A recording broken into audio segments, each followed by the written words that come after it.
Welcome to the health सीजियो। Last video में हमने एंडोक्राइन सिस्टम के बारे में पढ़ा था और हमने हार्मोन्स की क्लासिफिकेशन को देखा। इस वीडियो में उन तमाम हार्मोन्स को डिटेल में स्टडी करेंगे। पहला हार्मोन है ग्रोथ हार्मोन, जिसको GH से लिखा जाता है। पहले स्लाइड को रीड कर लेते हैं और फिर इसको समझने की कोशिश करते हैं। Human growth hormone is a hormone of the anterior pituitary gland and is also known as somatotropin or somatotropic hormones STH. Its basic function is to cause body cells to grow. Human growth hormone एक ऐसा hormone है जो कि anterior pituitary gland का hormone है और इसको हम सोमैटोट्रोपिक या फिर सोमैटोट्रोपिन हार्मोन भी कहते हैं और इसको STH के एब्रीविएशन से लिखा जाता है। ये जिस्म की नशोनुमा को कंट्रोल करता है। इसकी ज़्यादती से दियोकामत की अलामत पैदा हो जाती है। हड्डियों का साइज से ज़्यादा बढ़ जाना, कद का बहुत ज़्यादा लंबा हो जाना, तमाम ढांचे की हड्डियों के अलावा निचले जबड़े की हड्डी ख़ास तौर पर ग्रोथ हार्मोन की ज़्यादती की वजह से बढ़ जाती है। ये प्रोटीन सिंथेसिस को बढ़ा देता है। ग्रोथ हार्मोन बराह रास्त हड्डियों और कार्टिलेज पर असर अंदाज नहीं होता। ग्रोथ हार्मोन रात को 2 घंटे के लिए खारिज होता है। अब बात करते हैं कि ग्रोथ हार्मोन की नेचर यानी कि साख्त कैसी होती है। Growth hormone is a small protein peptide. अब ये बात हमें वाज़िया हो गई कि ग्रोथ हार्मोन पेप्टाइड से तल्लक रखने वाला एक हार्मोन है और इसके अंदर प्रोटीन की बहुत ही कम तादाद होती है। Functions of growth hormone. Growth hormone क्या काम सरंजाम देता है? पहला फंक्शन है affects on protein metabolism. Growth hormone किस तरह से प्रोटीन की मेटाबॉलिज्म के ऊपर असर अंदाज होता है। पहले नंबर पर देख लेते हैं कि क्या लिखा है। Growth hormone has predominantly anabolic affects on skeletal and cardiac muscles. It stimulates the synthesis of protein, RNA and DNA। सबसे पहले यहाँ पर एक लफ्ज़ लिखा है एनाबॉलिक, उसको समझने की कोशिश करें। एनाबॉलिक को हम एनाबोलिज्म भी कह सकते हैं। ये मेटाबॉलिज्म की एक किस्म होती है। एनाबॉलिक के अंदर छोटी छोटी चीज़ें मिलकर एक बड़ी चीज़ की शक्ल इख्तियार कर लेती हैं और उसको हम एनाबॉलिक या एनाबोलिज्म कहते हैं। इसकी मिसाल बिल्कुल ऐसे ही है जैसा कि आपके पास बहुत सारी पेंसिलें मौजूद हैं। अब आपने उन तमाम पेंसिल्स को इकट्ठा करके एक जगह पर महफूज कर लिया है, तो वो जो चीज़ है, जो डब्बी है जिसके अंदर आपने पेंसिलें रखी हैं, उसको हम एनाबॉलिक या एनाबोलिज्म का नाम देंगे। तो अब बात करते हैं कि किस तरह से ग्रोथ हार्मोन इन पर असर अंदाज होता है। ग्रोथ हार्मोन असल में बुनियादी तौर पर एनाबॉलिक इफेक्ट्स रखता है, एनाबॉलिक किस्म के इसरात रखता है स्केलेटल और कार्डियक मसल्स पर। इसके साथ साथ ये असल में हौसला अफजाई भी करता है कि प्रोटीन, राइबोन्यूक्लिक एसिड और डीऑक्सी राइबोन्यूक्लिक एसिड यानी कि DNA के बनने के अमल के अंदर भी ये इनकी बहुत ज़्यादा हौसला अफजाई करता है। अब चलते हैं दूसरे पॉइंट की तरफ। It promotes amino acid entry into the cell as does insulin. बिल्कुल ये इंसुलिन की तरह अमाइनो एसिड्स को भी प्रमोट करता है कि तुम सेल्स यानी कि खुलियात के अंदर जाकर दाखिल हो जाओ।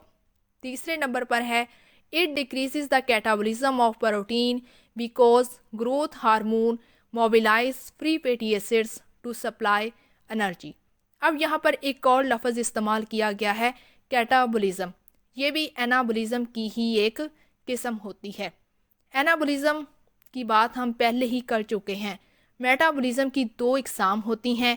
पहली किस्म को एनाबॉलिज्म और दूसरी किस्म को कैटाबॉलिज्म कहा जाता है।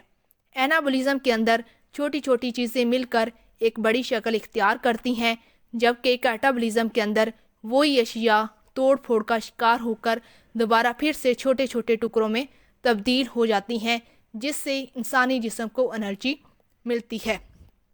तो यूँ बात करते हैं कि ग्रोथ हार्मोन किस तरह से इस मेटाबॉलिज्म के ऊपर असर अंदाज होता है। असल में ग्रोथ हार्मोन कम कर देता है प्रोटीन के तोड़ फोड़ के अमल को, क्योंकि वो असल में ग्रोथ हार्मोन मुतहरिक करता है फ्री फैटी एसिड्स को कि तुम एनर्जी पैदा करो। अब मेरे ख्याल में आपको ये बात समझ आ गई है कि ग्रोथ हार्मोन प्रोटीन के तोड़ फोड़ के अमल को कम कर देता है, जबकि ये फैटी एसिड्स के अमल को ज़्यादा कर देता है और यूं इंसानी जिस्म को फैटी एसिड से एनर्जी मिलती है। Second function of growth hormone is affects on carbohydrate metabolism. किस तरह से ग्रोथ हार्मोन कार्बोहाइड्रेट के मेटाबॉलिज्म के ऊपर असर अंदाज होता है। इस अमल को हम हाइपरग्लाइसीमिया भी कहते हैं। सबसे पहले लफ्ज़ हाइपरग्लाइसीमिया को समझने की कोशिश करें। ये दो अल्फाज का मरकब है। हाइपर कहा जाता है बढ़ जाना और ग्लाइसीमिया कहते हैं खून में शुगर की मौजूदगी का होना। तो इस तरह से हाइपरग्लाइसीमिया से मुराद है खून में शुगर की मिकदार का बढ़ जाना। Growth hormone is a diabetogenic hormone because of its anti insulin effects. Growth hormone has a tendency to cause hyperglycaemia. Growth hormone को हम डायबेटोजेनिक हार्मोन भी कहते हैं। डायबेटोजेनिक से क्या मुराद है? जैसा कि आपको नाम से ही पता चल रहा है कि जाहिरी सी बात है इसका तल्लक डायबिटीज़ के साथ होगा। तो डायबेटोजेनिक कहा जाता है खून में ग्लूकोज के लेवल का बढ़ जाना। तो इससे ये बात वाज़िया हो गई कि ग्रोथ हार्मोन असल में ग्लूकोज के लेवल को बढ़ाने का एक हार्मोन है, क्योंकि ये एंटी इंसुलिन इफेक्ट रखता है। तो इस तरह से ग्रोथ हार्मोन हाइपरग्लाइसीमिया के बनने की वजह भी बनता है। Now we move to the third function of growth hormone, that is effects on fat metabolism. Growth hormone किस तरह से फैट के मेटाबॉलिज्म के ऊपर असर अंदाज होता है, जिसमें पहले नंबर पर है growth hormone has an overall catabolic effects in adipose tissues. It stimulates the mobilization of fatty acids from adipose tissue leading to a decreased triglycerides content in fatty tissues and increased plasma levels of fatty acids and glycerol। Growth hormone overall जो है वो catabolic effect रखता है। हमने last slide के अंदर भी ये बात पढ़ी थी कि मेटाबॉलिज्म की दो इकसाम होती हैं। पहली किस्म है एनाबॉलिज्म और दूसरी किस्म है कैटाबॉलिज्म। एनाबॉलिज्म के अंदर चीज़ें जो हैं वो छोटे छोटे टुकड़े एक बड़ी शक्ल इख्तियार करते हैं, जबकि कैटाबॉलिज्म के अंदर वही बड़ी चीज़ जब छोटे छोटे टुकड़ों के अंदर तब्दील होती है तो उससे हमें एनर्जी मिलती है। तो यूँ बात हमें समझ आती है कि ग्रोथ हार्मोन एडिपोज टिश्यूज़ के अंदर कैटाबॉलिज्म यानी कि तोड़ फोड़ के अमल का हिस्सा रखता है, यानी कि तोड़ फोड़ के अमल का किरदार अदा करता है। इसके साथ साथ it stimulates the mobilization of fatty acids from adipose tissues. ये एडिपोज टिश्यूज़ के अंदर फैटी एसिड्स को मुतहरिक करता है, जिसके नतीजे के अंदर फैटी टिश्यूज़ के अंदर ट्राइग्लिसराइड्स का लेवल जो है वो काफ़ी ज़्यादा कम हो जाता है, जबकि खून के अंदर पाए जाने वाला जो प्लाज्मा होता है उसमें फैटी एसिड्स और ग्लिसरॉल का लेवल्स बढ़ जाता है। सेकंड पॉइंट है fatty liver. This occurs due to excess mobilization of free fatty acids from adipose tissue. सबसे पहले आप लफ्ज़ फैटी लीवर को समझने की कोशिश करें। फैटी कहा जाता है फैट को, यानी कि बहुत ज़्यादा चर्बी का जमा हो जाना। फैट का लीवर में जमा हो जाना ही फैटी लीवर कहलाता है। और ये कैसे बनता है? This occurs due to excess mobilization of free fatty acids from adipose tissues. Adipose tissues के अंदर बहुत ही ज़्यादा फ्री के फैटी एसिड्स जब जमा होना शुरू हो जाते हैं तो उस नतीजे के अंदर जो है वो फैटी लिवर बनता है, और ये अमल ग्रोथ हार्मोन ही करता है। ग्रोथ हार्मोन ही असल में मुतहरिक करता है एडिपोज टिश्यूज़ के अंदर।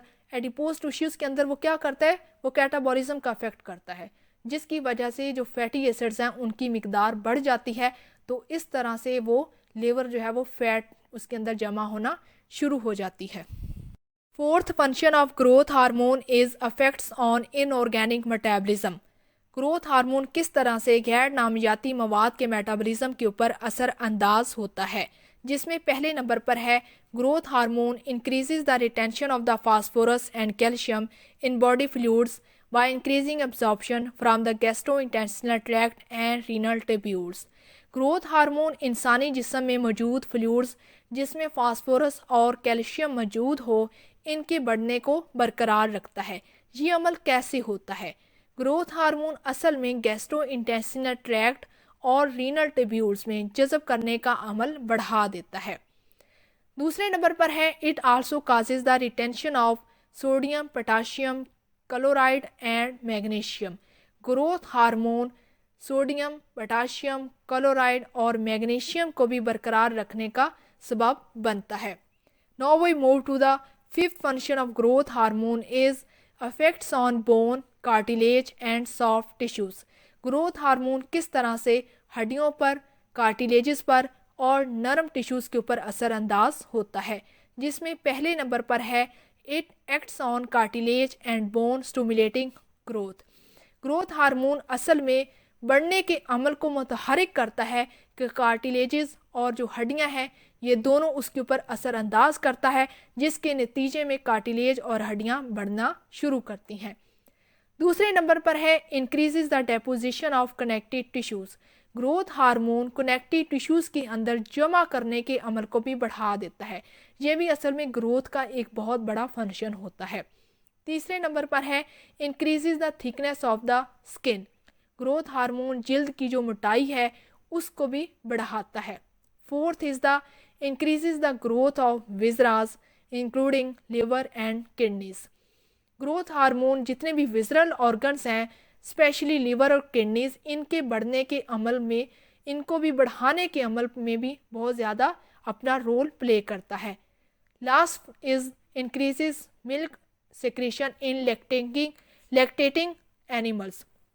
ग्रोथ हार्मोन्स ऐसे जानवर जो कि दूध पिलाने वाले जानवर होते हैं, स्पेशली अगर इंसान की बात की जाए तो औरतों की बात की जाए, जो माएँ बच्चों को दूध पिलाती हैं, उनके अंदर भी ग्रोथ हार्मोन मिल्क की प्रोडक्शन को ज़्यादा करता है, मिल्क को खारिज करने के अंदर भी अपना बहुत ज़्यादा रोल अदा करता है और इस अमल को ये बढ़ा देता है। इस वीडियो का दूसरा हार्मोन है ADH यानी कि एंटी डायूरेटिक हार्मोन। इसको हम वैसोप्रेसिन भी कहते हैं। The anti diuretic hormone is the hormone of the posterior pituitary gland. It prevents excessive urine production. Anti diuretic hormone posterior pituitary gland का एक हार्मोन है। ये क्या काम सरंजाम देता है? ये पेशाब के ज़्यादा बनने के अमल से बचाता है, यानी कि ज़्यादा पेशाब के बनने के अमल को रोकता भी है। अब बात करते हैं कि इसकी केमिकली क्या नेचर होती है, क्या इसकी साख्त होती है।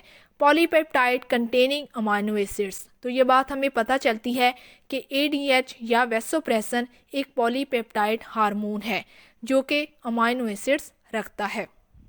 Actions of anti diuretic hormone. Anti diuretic hormone क्या काम सरंजाम देता है और किस किस के ऊपर ये अपना एक्शन शो करता है। पहले नंबर पर है on kidneys. Anti diuretic hormone गुर्दों के ऊपर क्या असर अंदाज रखता है। It increases the permeability of the collecting tubules and ducts to water, increasing water absorption from the lumen of the collecting tubules and ducts. ये जो हम लफ्ज़ पढ़ रहे हैं कलेक्टिंग ट्यूब्यूल्स एंड डक्ट्स, ये वो अल्फाज हैं जिनको हम यूरिनरी सिस्टम के अंदर बड़ी डिटेल में पढ़ चुके हैं। ये असल में गुर्दों का जो यूनिट है नेफ्रॉन, उसके हिस्से हैं। तो अगर आपने अभी तक वो नेफ्रॉन वाली वीडियो नहीं देखी तो पहले लाजमी से उसको देखें, गुर्दों को पहले डिटेल में स्टडी करें, तो फिर ही आपको एंटी डायूरेटिक हार्मोन का एक्शन पता चलेगा। तो अब बात कर लेते हैं कि एंटी डायूरेटिक हार्मोन गुर्दों के ऊपर किस तरह से असर अंदाज रखता है। एंटी डायूरेटिक हार्मोन असल में कलेक्टिंग ट्यूब्यूल्स और जो डक्ट्स हैं, इसके अंदर जो पानी चल रहा होता है उसकी जज़बियत को बढ़ा देता है। यानी कि आसान ज़बान में मैं आपको समझाने की कोशिश करती हूँ कि हम जो खाना खाते हैं और पानी पीते हैं और वो हज़म होने के बाद हमारे खून का हिस्सा बन जाते हैं, यानी कि जो एनर्जी होती है वो हमारे खून में शामिल हो जाती है। तो इस तरह से खून से जो है वो पेशाब बनने का अमल होता है। तो गुर्दे क्या करते हैं कि उनकी सफाई करते हैं और खून को और पेशाब को अलग-अलग कर देते हैं। और वो जो पेशाब है उसके अंदर जो पानी जिसकी शक्ल में जो पाया जाता है, उसके अंदर जाहिरी सी बात है कुछ ऐसे एजेंट्स, कुछ ऐसी अशिया पाई जाती हैं जो कि इंसानी जिस्म के लिए बहुत ही ज़्यादा ज़रूरी होती हैं। तो वहाँ पर ये जो कलेक्टिंग ट्यूब्यूल्स जो कि गुर्दों में पाई जाती हैं और डक्ट्स वगैरह जो गुर्दों में होती हैं, ये उन अशिया को जज़ब कर लेता है। यानी कि पानी के अंदर जो चीज़ें ज़रूरी होती हैं इंसानी जिस्म के लिए, उनको ये जज़ब कर लेता है। और एंटी डायूरेटिक हार्मोन इस जज़बातियत के अमल को बहुत ज़्यादा बढ़ा देता है। जिस वजह से कलेक्टिंग ट्यूब्यूल्स और डक्ट्स के अंदर जो जज़ब करने का अमल है वो काफ़ी ज़्यादा तेज़ हो जाता है। It conserves water in the body so less water passes in the urine. तो इस तरह से वो जो पानी है वो इंसानी जिस्म के अंदर जज़ब हो जाता है, जिस वजह से यूरिन के अंदर जो पानी होता है उसकी मिकदार कम हो जाती है। सेकेंड एक्शन क्या है? On vascular smooth muscles, anti diuretic hormone किस तरह से स्मूथ मसल्स के अंदर पाई जाने वाली खून की जो नालियां हैं उस पर असर अंदाज होता है। Anti diuretic hormone can also raise blood pressure by bringing about constriction of arterioles. For this reason anti diuretic hormone is also referred to as vasopressin. This action of antidiuretic hormone is noted if there is a severe loss of blood volume due to the hemorrhage. Arterioles क्या होती हैं ये आपको पता होना चाहिए। ये भी हमने जो है वो आर्टरीज वाले चैप्टर के अंदर बड़ी डिटेल में पढ़ा है, यानी कि खून की शरियानें। तो आर्टरियोल्स के सिकुड़ने के अमल में anti diuretic hormone blood pressure को बढ़ा देता है। इसी वजह से एंटी डायूरेटिक हार्मोन को हम वैसोप्रेसिन भी कहते हैं। इस तरह का अमल उस वक़्त होता है जब हेमरेज की वजह से बहुत ज़्यादा खून इंसानी जिस्म से ज़ाया हो जाता है। थर्ड क्या है? Other actions. Anti diuretic hormone और कौन कौन से एक्शंस परफॉर्म करता है? It causes the contraction of the all smooth muscles in the body such as gastrointestinal tract, bile duct and uterus. Anti diuretic hormone तमाम तरह के इंसानी जिस्म के अंदर पाए जाने वाले स्मूथ मसल्स को सिकुड़ने में भी बहुत ज़्यादा किरदार अदा करता है, जिसमें शामिल है गैस्ट्रो इंटेस्टिनल ट्रैक्ट के स्मूथ मसल्स, बाइल डक्ट्स के स्मूथ मसल्स और यूट्रस के अंदर पाए जाने वाले स्मूथ मसल्स।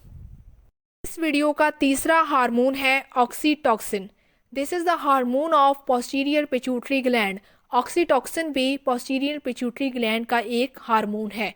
अब बात करते हैं कि इसकी केमिकली कैसी नेचर होती है, ये कैसी साख्त रखता है। ये भी एक पॉलीपेप्टाइड हार्मोन है जिसके अंदर 8 अमाइनो एसिड पाए जाते हैं। Actions of oxytocin. पहला एक्शन है अफेक्ट्स ऑन यूट्रस। ऑक्सीटोसिन किस तरह से यूट्रस के ऊपर असर अंदाज रखता है? It stimulates the contraction of the smooth muscles of the pregnant uterus. It is released in large quantities just prior to delivery. ये एक हार्मोन है जो दिमाग में मौजूद पिट्यूटरी ग्लैंड से हासिल होता है। ये हार्मोन औरत की बच्चेदानी को सिकुड़ने के अमल में मदद देता है। जब औरत के बच्चे की पैदाइश का वक़्त करीब होता है और दर्द शुरू हो जाए तो बच्चे की पैदाइश में ऑक्सीटोसिन मददगार साबित होता है। सेकेंड एक्शन है अफेक्ट्स ऑन मिल्क एजेक्शन। ऑक्सीटोसिन दूध को पैदा करने में भी, दूध के अमल को बढ़ाने के ऊपर किस तरह से असर अंदाज होता है। It causes increase milk ejection in lactating breast. माँ के अंदर ये असल में दूध के बढ़ाने के अमल को भी ज़्यादा इंक्रीज करता है, यानी कि ज़्यादा बढ़ा देता है।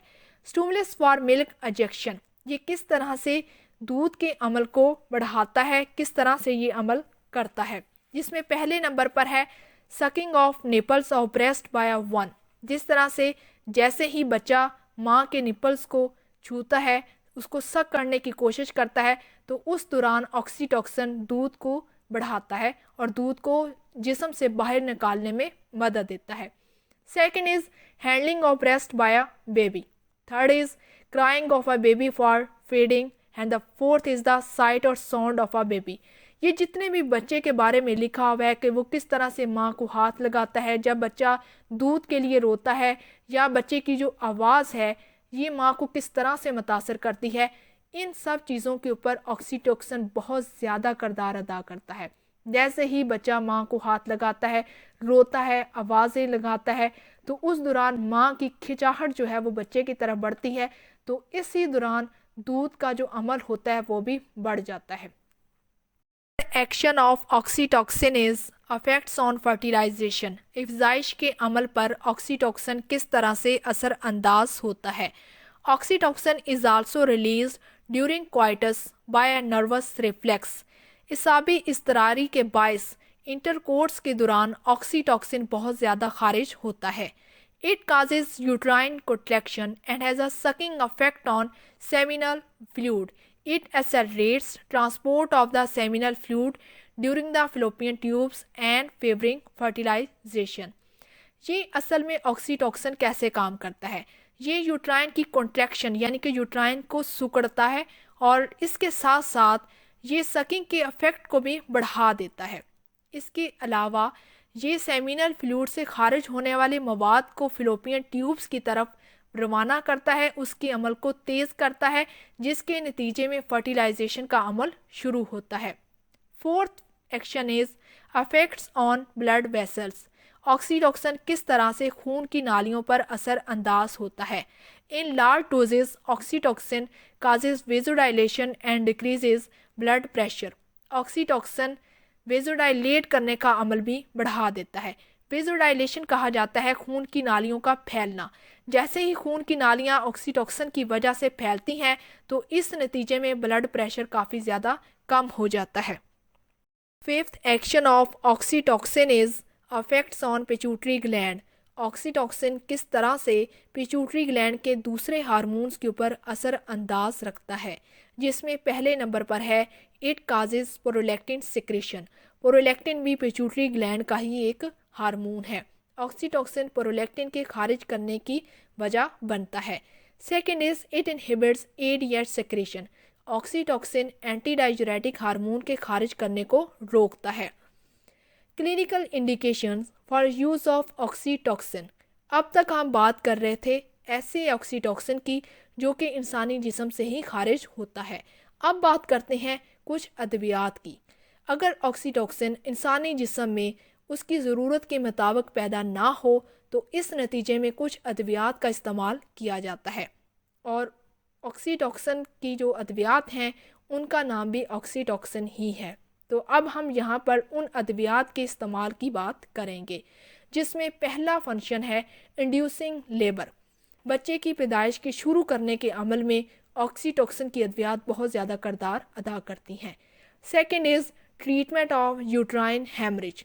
बच्चे की पैदाइश के बाद जरियान खून के रोकने के इलाज में बहुत ज़्यादा ऑक्सीटोसिन का किरदार होता है। इस वीडियो का फोर्थ हार्मोन है कैल्सिटोनिन।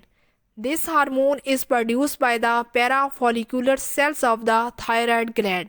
यहाँ पर एक लफ्ज़ पैराफॉलिकुलर सेल्स इस्तेमाल हुआ है, पहले इसको समझने की कोशिश करें। पहला फॉलिकुलर सेल्स, इनको हम सी सेल्स भी कहते हैं और ये न्यूरो एंडोक्राइन सेल्स होते हैं। यानी कि इससे ये मुराद है कि जिनका तल्लक न्यूरो यानी कि नर्वस सिस्टम और एंडोक्राइन यानी कि एंडोक्राइन सिस्टम के साथ भी होता है। यानी कि ऐसे सेल्स जो कि न्यूरो एंडोक्राइन होते हैं उनको हम पैराफॉलिकुलर सेल्स कहते हैं और ये थायराइड ग्लैंड के अंदर पाए जाते हैं। तो इस तरह से कैल्सिटोनिन जो कि पैराफॉलिकुलर सेल्स के अंदर पाया जाता है वहाँ ही इसकी प्रोडक्शन होती है, वहीं पर ये बनता है और ये पैराफॉलिकुलर सेल्स थायराइड ग्लैंड के सेल्स होते हैं, उनमें ये पाए जाते हैं। It is involve in the homeostasis of blood calcium and phosphate levels. Calcitonin असल में खून के अंदर पाए जाने वाले कैल्शियम और फास्फेट के लेवल को भी बरकरार रखने में अपना किरदार अदा करता है। अब बात करते हैं कि कैल्सिटोनिन की केमिकली किस तरह की साख्त होती है, ये कैसा स्ट्रक्चर रखता है। Calcitonin is the 32 amino acid polypeptide. Calcitonin भी एक पॉलीपेप्टाइड हार्मोन है और इसके अंदर 32 अमाइनो एसिड्स पाए जाते हैं। Now we studies the actions of calcitonin. पहला एक्शन है affects on blood calcium. Calcitonin किस तरह से खून में मौजूद कैल्शियम पर असर अंदाज रखता है। Calcitonin decreases the blood calcium concentration. Calcitonin खून में पाए जाने वाले कैल्शियम की कंसंट्रेशन को कम कर देता है। Second action is affects on bones. Calcitonin किस तरह से हड्डियों पर असर अंदाज रखता है, जिसमें पहले नंबर पर है decreases activity of calcium in osteocytes membrane. ये ऑस्टियोसाइट्स क्या होते हैं? ये हड्डियों के एक सेल्स की किस्म है। ओस्टियो कहा जाता है हड्डी को और साइट्स कहा जाता है सेल को।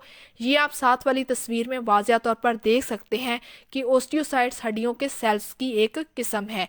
तो इस तरह से हड्डियों के सेल्स के ऊपर जो मेम्ब्रेन पाई जाती है, इसमें मौजूद कैल्शियम की जो एक्टिविटीज़ हैं उनको कैल्सिटोनिन कम कर देता है।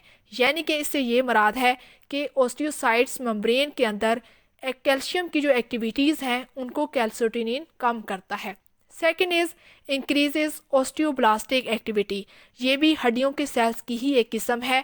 तो यूँ कैल्सिटोनिन ओस्टियोब्लास्टिक की जो एक्टिविटीज़ होती हैं उनको बढ़ा देता है। ये तमाम सेल्स की इकसाम आप साथ वाली तस्वीर में वाज़िया तौर पर देख सकते हैं।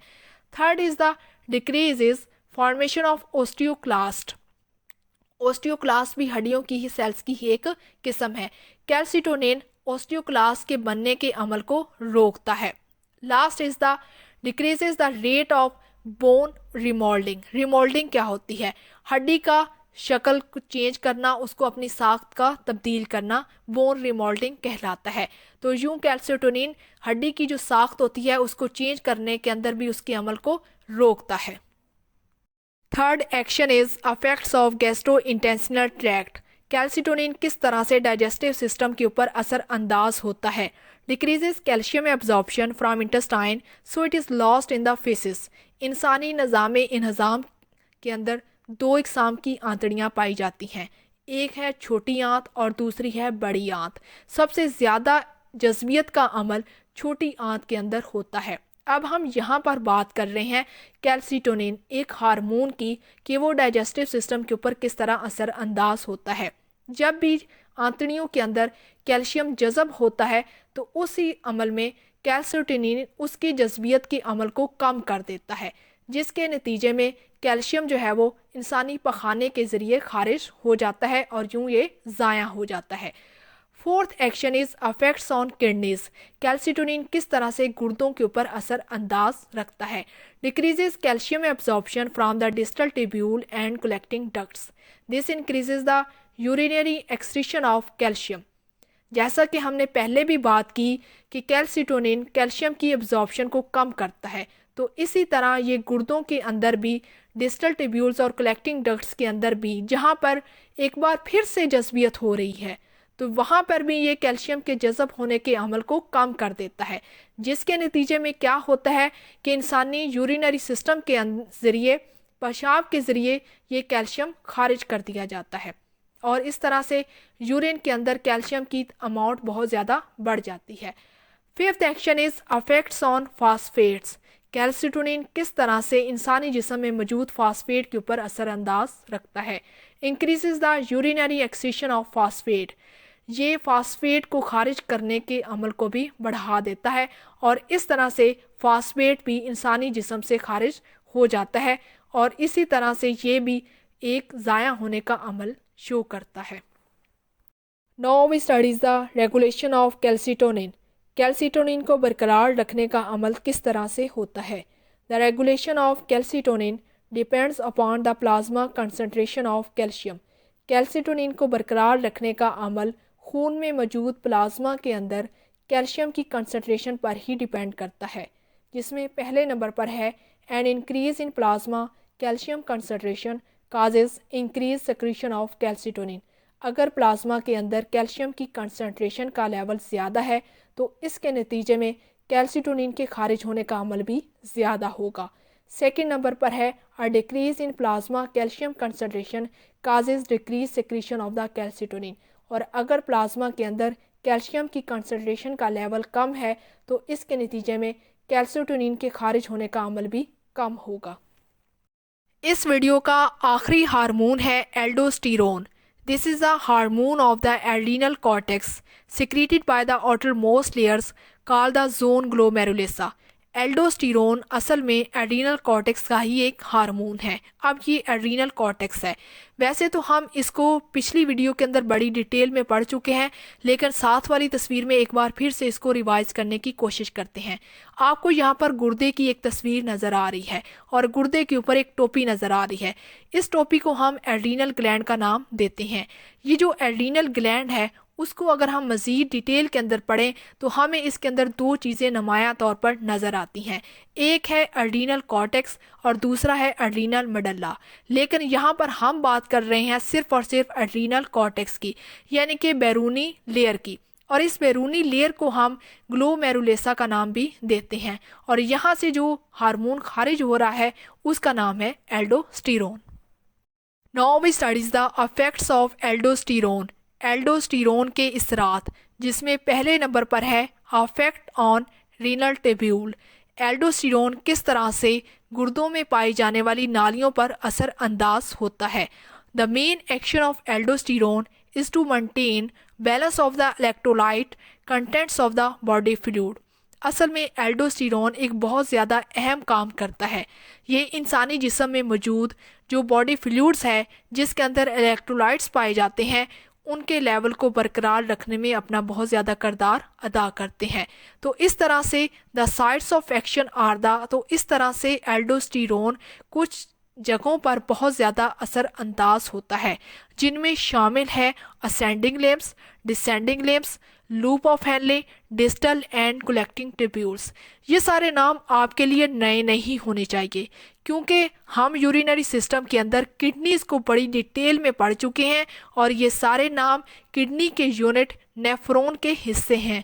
तो अगर आपने अभी तक वो वाली वीडियो नहीं देखी तो आपने वो वीडियो लाजमी देखनी है ताकि आपको ये सारे नाम पहले से मालूम हों। यहाँ पर हम स्लाइड को रीड करेंगे और साथ ही साथ समझने की भी कोशिश करेंगे। तो पहले नंबर पर है aldosterone causes increase tubular reabsorption of sodium in exchange for potassium and hydrogen ions. सबसे पहले आप लफ्ज़ रीअब्जॉर्प्शन को समझने की कोशिश करें कि ये क्या है। जब भी इंसान खुराक खाता है तो उसके बाद मेटाबॉलिज्म का अमल शुरू होता है, यानी कि खाई हुई खुराक छोटे छोटे टुकड़ों में तब्दील होकर इंसानी जिस्म का हिस्सा बन जाती है और मेटाबॉलिज्म के अमल के बाद एब्जॉर्प्शन का अमल होता है कि खाई हुई खुराक इंसानी खून का हिस्सा बन जाती है। इसके बाद एक्सक्रीशन का अमल होता है, यानी कि उसमें से हासिल शुदा एनर्जी सेल्स तक पहुंचा दी गई है और बाकी का मवाद इंसानी जिस्म से खारिज होने के लिए भेज दिया गया है और ये मवाद गुर्दों तक पहुंचा दिया जाता है, जहाँ पर गुर्दे फिर से एक काम करते हैं कि ये अपने अंदर मौजूद जितने भी सिस्टम है उसको कहते हैं कि तुम फिर से अगर इस बचे हुए मवाद में से देख लो कि तुम्हें ज़रूरत है तो दोबारा फिर से जज़ब कर लो। तो इस तरह से हमें ये बात समझने को मिलती है कि गुर्दे भी रीअब्जॉर्प्शन का अमल करते हैं, यानी कि दोबारा फिर से जज़ब करने की सलाहियत रखते हैं। तो अब बात करते हैं एल्डोस्टेरोन की। एल्डोस्टेरोन पोटाशियम और हाइड्रोजन आयन के मुतबादिल में सोडियम की रीअब्जॉर्प्शन को बढ़ा देता है, यानी कि पोटाशियम और हाइड्रोजन आयंस के मुकाबले में उसकी एक्सचेंज में ये सोडियम के जज़बियत को बढ़ा देता है और ये जज़बियत ट्यूब्यूल्स के अंदर ही होती हैं। The lack of aldosterone causes an excess loss of sodium in urine. और अगर एल्डोस्टेरोन की इंसानी जिस्म में कमी हो तो उसके नतीजे में पेशाब के रास्ते से सोडियम का बहुत ज़्यादा ज़िया हो जाता है। अब चलते हैं दूसरे नंबर की तरफ।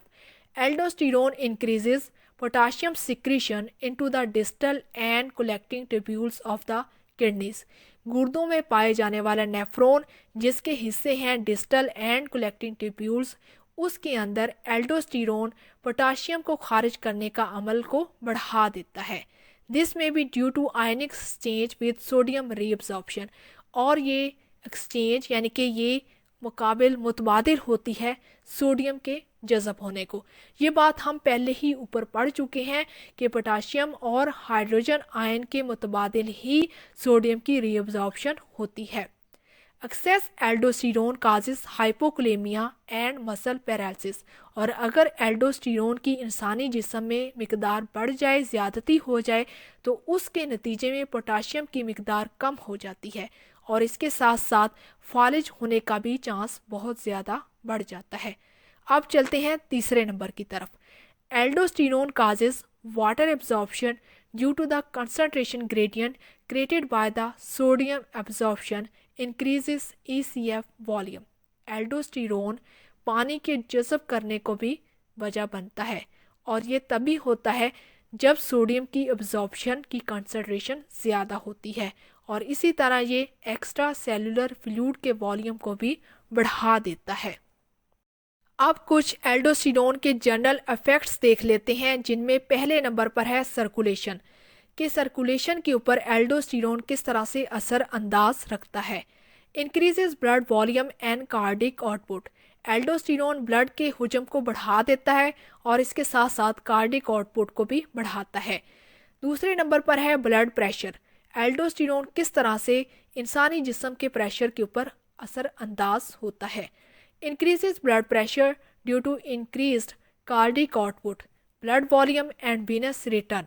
एल्डोस्टेरोन ब्लड प्रेशर को भी बढ़ाता है, जिसके साथ साथ कार्डिक आउटपुट भी बढ़ जाता है और ब्लड वॉल्यूम भी बढ़ जाता है और वीनस रिटर्न भी नहीं होता। तीसरे नंबर पर है sweat glands and salivary glands. Aldosterone किस तरह से पसीना पैदा करने वाले गुदूद और सलाइवा पैदा करने वाले गुदूद के ऊपर असर अंदाज होता है। Aldosterone causes increased sodium and chloride reabsorption and at the same time it increases potassium secretion। Aldosterone sodium और क्लोराइड के जज़ब करने का जो अमल है उसकी बढ़ाने की वजह बनता है, और इसी तरह उसी टाइम ये पोटाशियम को खारिज करने का अमल को भी बढ़ा देता है। लास्ट एक्शन है जीआईटी पर। Aldosterone causes increase sodium and chloride absorption from the intestine, simultaneously increases water reabsorption from the gastrointestinal tract। Aldosterone sodium और क्लोराइड को जज़ब करने का अमल भी बढ़ाता है, और ये अमल आंतड़ियों के अंदर मुकम्मल होता है, यानी कि एल्डोस्टेरोन आंतड़ियों के अंदर सोडियम और क्लोराइड के जज़ब करने की वजह बनता है, और इसी तरह ये वाटर की रीअब्जॉर्प्शन को भी बढ़ा देता है गैस्ट्रोइंटेस्टिनल ट्रैक्ट में। तो उम्मीद है आपको ये वीडियो भी यकीनन अच्छी लगी होगी, और ये इन्फॉर्मेटिव वीडियो भी है आपके लिए। इसके अंदर हमने बहुत ज़्यादा हार्मोन्स को डिस्कस किया है, तकरीबन 5 हार्मोन्स को हमने डिस्कस कर लिया है, और बाकी कुछ ही रह गए हैं जिनको हम अगली वीडियोस के अंदर डिटेल में स्टडी करेंगे। तो अगर आप हमारे चैनल पर न्यू हैं तो जल्दी से चैनल को सब्सक्राइब कर लें, और वीडियो को लाजमी से लाइक किया करें, और इसको दोस्तों के साथ भी शेयर किया करें।